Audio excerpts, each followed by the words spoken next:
Good afternoon, it's March 26, 2025, and it's time for my second set of devotionals. Won't you join me? And celebrate recovery, healing from hurts, habits, and hang-ups. Day 85. No one walks alone. I thank my God every time I remember you, and all my prayers for all of you. I always pray with joy because of your partnership in the gospel from the first day until now. Philippians 1, 3-5. Last week I took 2 of my grandsons to an indoor playground at the local recreation center. Very exciting. I noticed something interesting though. Even though they didn't know a single kid there and would probably never see these kids again, they started right away to make friends by being friendly in a number of little ways. They would suggest a race to the slide, but look back to make sure they weren't getting too far ahead of their new friend. If they were, they'd slow down and allow the other kid to catch up. If one of the kids got hurt, they would stop what they were doing and gather around to show their support. In other words, they did what friends do, and they did it instinctively. We will all meet people this week, at church, meetings, school functions, sporting events, etc. All around us there are people who are hurting to one degree or another and are looking for hope. Maybe they just need a kind word or a smiling face or a show of concern. Those little signs of friendliness. Sometimes we even have a chance to share what God has done in our lives. Let's be ready to reach out to everyone God places on our path. All it takes is a little friendliness. Prayer.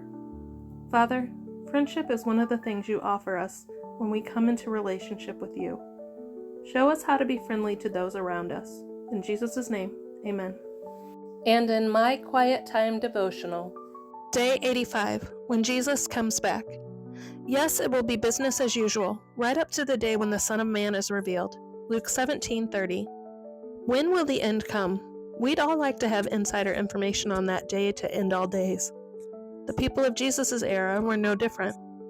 They wanted to know what to watch for, what portents would signal the coming of the Son of Man, perhaps so they could get ready in time and thereby avoid too much personal calamity. But Jesus replied that outward circumstances won't be much help to herald the event. Rather, he says, it'll be just like when the cataclysms of Noah's and Lot's days hit. One moment people were going about their daily business routines, and the next moment, universal catastrophe struck. That's the way it'll be when the end comes, Jesus affirmed. So, how do we live?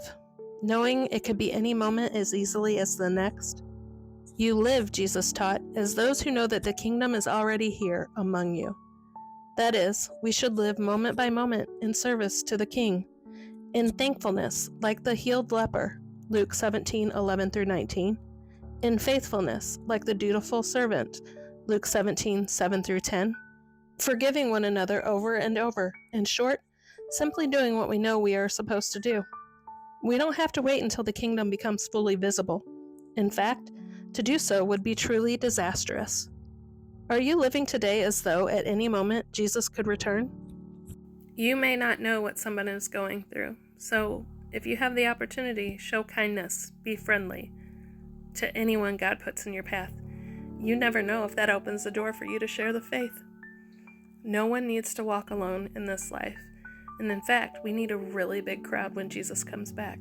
So if you get the opportunity, grab it. I hope you have a blessed day.